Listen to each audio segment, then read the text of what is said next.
We have a new fishbowl-wearing phenom in Evil Genius 2, and his name is Espectro. Getting him isn't going to be as simple as dropping $5 though. It requires that you start a new campaign with the DLC selected in the start screen, then you will be able to start the DLC story after you complete the quest to get your first henchman. After that, you have to complete the first 2 Havoc missions in the main story to unlock the second half of the DLC quest line. There are 5 missions total in this DLC, and they all take a while despite being quite simple. In the first mission, you have to lure him and defeat him, which isn't too hard. His high HP actually goes away pretty quickly. Then you have to interrogate Smash agents, lure him back into the lair, and defeat him once more. This will be a very common gameplay loop in this DLC. And then the first story is done, not giving you huge rewards, nor is it very entertaining, but the cutscenes have their moments. I've never heard of you.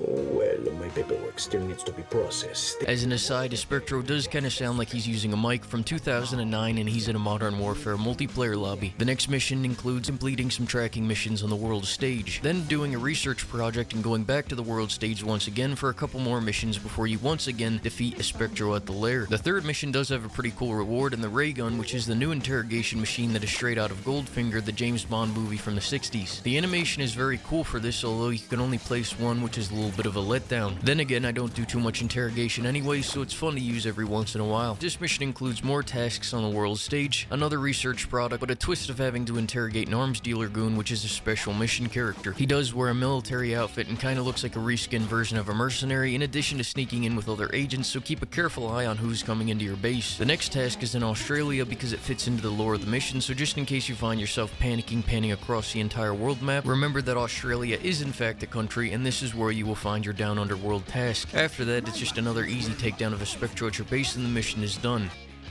After progressing the main story, you can now start the Ghost of a Chance mission, which is the second to last mission in this storyline. It involves more world map missions, another research product, and firing your Doomsday device, which is a nice change of pace. It requires that you specifically hit the Eastern Patriot states, but any excuse to fire the Doomsday device is a good one. After that, you complete another world map mission, defeat Espectro, and it's on to the final mission of the storyline. This final mission is more of a formality than anything because you complete one world map task and you get the new henchman Espectro and the new Induction Chair, which I'll talk about after we see what Espectro can do. Starting off, he looks very cool. The color combinations they used look great, and he kinda looks like an augmented version of Bane and Mysterio with a little bit of class wearing a suit. He walks exactly as a muscle character does, but manages to make it look a lot cooler. You don't get the full stats you see in the story though. You start with this and you can upgrade it through the research tree as usual. He does have 2 very useful combat abilities though. First off, the Piston Punch is a charged up punch that uses smarts to deal a devastating blow. One thing you want to keep in mind though is you want to use this on enemies that will still be alive come to the end of the charge up, since it does take a while to do. The animation does look incredible though, and is by far the coolest ability I've seen from any henchman so far. The next ability is the epitome of if you want something done right, do it yourself. It's a clone that allows Espectro to create another version of himself for 50 vitality that will fight alongside him. The clone comes with reduced stats across the board upon creation, although he can do the Piston Punch too. However, he only has enough smarts to do it once. He does lose about 1 vitality per second as well, which is long enough to get through a fight, but don't get attached because he will disappear into the ether after about 2 minutes. Now let's talk about the Induction Chair that allows you to change the appearance of the henchman. Although it can only change the appearances of Eli Barracuda Jr., Full Metal Jackie, Janet Bomb, or Sir Daniel. It turns them into real gamers using the signature gamer colors of black and red, making slight changes to their traditional uniform. I wanted to show off how this machine works, but after spending 2 hours trying to unlock Sir Daniel, they locked the final mission to an even further point in the main story, which I lacked the time to do. I would say that this DLC is pretty good overall, since the new henchman is probably my favorite in the game, and the new cosmetics / interrogation machine are all very nice to look at. There was some good dialogue, and for how cheap this is as of making this video, at $5 you really can't go wrong on this one if you plan on starting another campaign soon. But if you don't plan on doing that, you could easily wait a while until lots more content comes out, and you could try a few different DLCs in one playthrough. If you learned something, drop a thumbs up, and I'll see you next time when we see how much money my casino only lair makes after the 1.3 patch. Thanks for watching.